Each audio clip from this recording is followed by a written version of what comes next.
Hello, everybody. There are 3 things about the energies that are happening right now that I think that you should know about.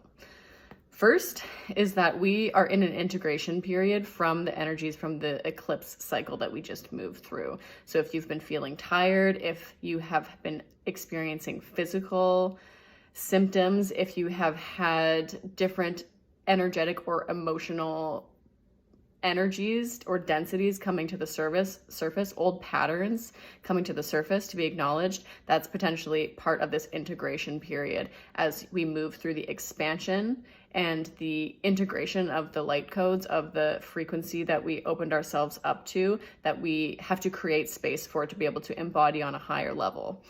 That's number 1. Number 2 is that the frequency disruptions from 3i Atlas have begun. They began at the end of September. They're going to be continuing onward until the beginning of December. What does that mean? That means, like I said in my previous videos, we're going to be cut off, in a sense, from an ability to externalize.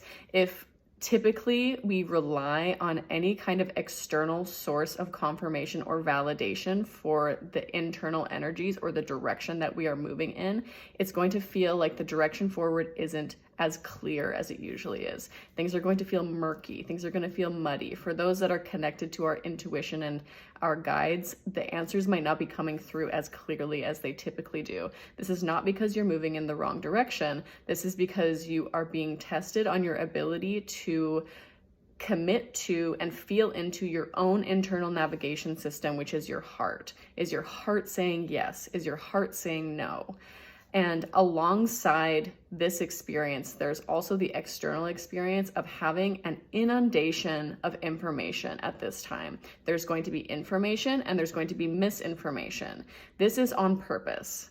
There is a dump truck worth of information being thrown onto us so that we are able to test ourselves through this period. Can we sink into the heart? Can we use our discernment to feel into whether this is a yes or a no and act from that place rather than needing some kind of external source of validation for our path forward?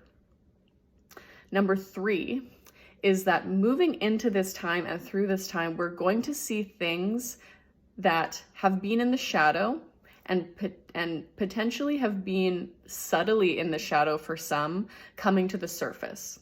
It's almost like our life experience is a river and there's this silt that has existed at the bottom, but because of these frequency disruptions, the whole thing gets shaken up and the silt rises to the surface. That means that feelings, and maybe even feelings, energies, or emotions that are old or that are part of old programming or that we feel like we have moved past, they may be coming to the surface. Maybe things that we haven't readily acknowledged within ourselves. These are things that are going to be coming to the surface for us to acknowledge and be able to move through and release in finality. This is the timing where we are able to really sink into these experiences, look them straight in the face, acknowledge them, acknowledge our part in them, and be able to move through them from that place. Again, no longer externalizing, but turning the attention inward and acknowledging our part of how these things manifest and how we can move out of them for the highest good of ourselves and everybody else that's around us. This can also manifest as things that have long been hidden. So if things are hidden, both within yourself, if you have been denying a certain aspect of self, this might be coming to the surface now. It also might be part of what we're experiencing on the external level as well. So we may notice things that have been hidden within certain institutions. Those are things that are going to start to be coming to the surface over the next several months. So that's it for the energies for today. I love you all, and I hope you have a beautiful rest of your day.